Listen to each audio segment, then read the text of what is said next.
Okay, so now that a lot of Americans are waking up and realizing that we're in an oligarchy, I want to explain like how an oligarchy retains power and why protesting, going like on a march, holding up signs, calling your politicians, signing petitions doesn't do anything. Like it's not going to change things because the way that an oligarchy rules is so much more complex than that. And I know you motherfuckers have short attention spans, but this is important, so stay the fuck with me, okay?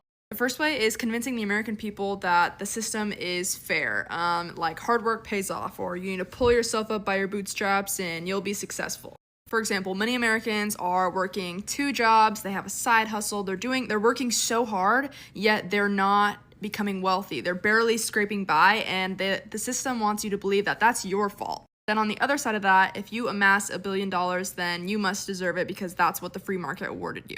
The idea that anyone can succeed if they work hard enough is false, and let me explain why. The reality is that today in America, your opportunities or where you fit into the system mostly depend on where your parents stand in that system, aka how much they earn, how much education they have, and who they know. Okay, let's look at education for a second. Data from the Department of Education shows that 10 years after starting college, the top 10% of earners from all universities make about $68,000 a year.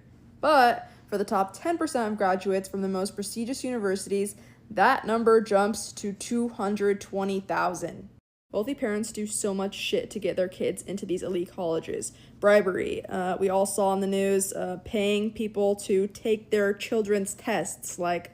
Now let's lightly touch on the topic of geographic segregation and education. Race is such a huge factor in this, and for people listening to that and you think, oh no, race doesn't play a role, blah, blah, blah, shut the fuck up and listen to this fact, okay? School districts that are predominantly white get $23 billion more funding each year than districts that serve predominantly students of color. There's been so many studies that show how important early education is in a child's brain development. And for wealthy people, they can afford to pay for music, poetry, putting their kids in sports. But poor people, they cannot. Like, they don't have the means to do that. And so that plays a big part in their child's brain development. The second way an oligarchy retains its power is through bribery. And other countries do bribery in like a much more obvious way, but America does it in a more subtle and perfectly legal way. The most obvious way is lobbying. These corporations are lobbying for lawmakers to create laws that benefit them, and a lot of the times it's not good for the American people. So basically the government is sitting there taking money from the corporations and making laws for them. They're not making laws for you, they're making laws for the corporations. Another way that corporations influence policy is a very similar way in which they donate to particular candidates who they know will listen to them and pass laws that will benefit them. Another way, bribing journalists and their news outlets, and this is something that we are seeing a lot of recently. Jeff Bezos, The Washington Post, among some other ones. Some more subtle ways of bribery are whining and dining journalists in Aspen, giving large donations of money to universities, and these universities then don't go and publish studies that would negatively affect the way that these corporations look among the American people. Or donating a mass amount of money to public television, and then the public television doesn't post a documentary that criticizes that corporation or their CEO.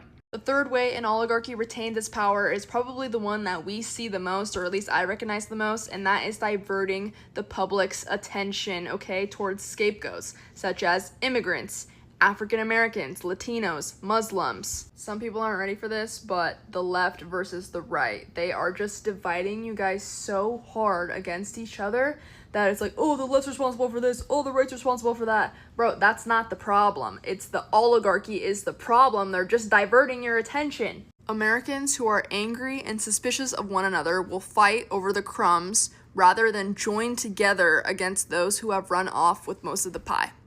Unfortunately, in recent years, Trump is like the best thing that has happened for the American oligarchy. And this paragraph does like a good job at explaining some of it, so I'm gonna read it. His arguments about them are completely false, of course. This is about like him dividing us. Undocumented workers aren't taking away the jobs of American citizens. Are you in the fucking fields picking berries? No, the fuck you're not. Okay.